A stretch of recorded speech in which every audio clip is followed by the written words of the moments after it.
पल्लवी आप सभी का ग्राम सेवा न्यूज चैनल में तहे दिल से स्वागत करती हूँ।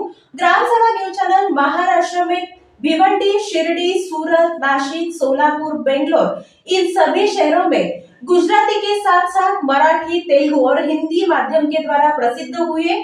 आज ही ग्राम सेवा न्यूज चैनल को सब्सक्राइब करें, शेयर करें और लाइक करें। कृषी विभाग, महाराष्ट्र शासन, आत्मा सोलापूर व जिल्हा परिषद सोलापूर कृषी विभाग यांच्या संयुक्त विद्यमाने मंगळवार 1 जुलै रोजी कैलासवासी वसंतराव नाईक जयंतीनिमित्त कृषी दिन मोठ्या उत्साहात साजरा करण्यात आला।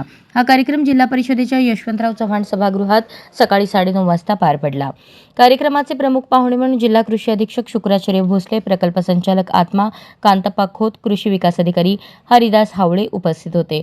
विशेष व्याख्याते म्हणून तूर लागवडीची पंचसूत्री आणि खरीप नियोजन अमोल शास्त्री, सोयाबीन लागवड तंत्रज्ञान डॉक्टर लालासाहेब तांबडे यांनी शेतकऱ्यांना आधुनिक कृषी तंत्रज्ञानावर मार्गदर्शन केले। यावेळी शेतीमध्ये उत्कृष्ट कामगिरी करणाऱ्या शेतकऱ्यांचा गौरव करण्यात आला।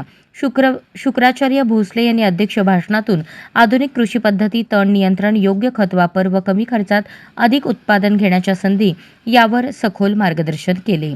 शेतकऱ्यांना खरीप हंगामाचे शास्त्रशुद्ध नियोजन, तूर व सोयाबीन लागवडीत नवे तंत्रज्ञान, योजनांतर्गत उत्कृष्ट कामगिरी करणाऱ्या शेतकऱ्यांचा सत्कार, कृषी विभागाच्या सेंद्रिय व उत्पादन क्षमता, शेती दृष्टिकोनावर भर, शेतीत विजांची सागड घालून शाश्वत उत्पन्न साधता येईल हे कार्यक्रमाचे मुख्य बोधवाक्य ठरले आणि कृषी विकास अधिकारी हरिदास हावळे यांनी उपस्थित सर्व मान्यवर शेतकरी बांधव, अधिकारी, कर्मचारी यांचे आभार व्यक्त केले।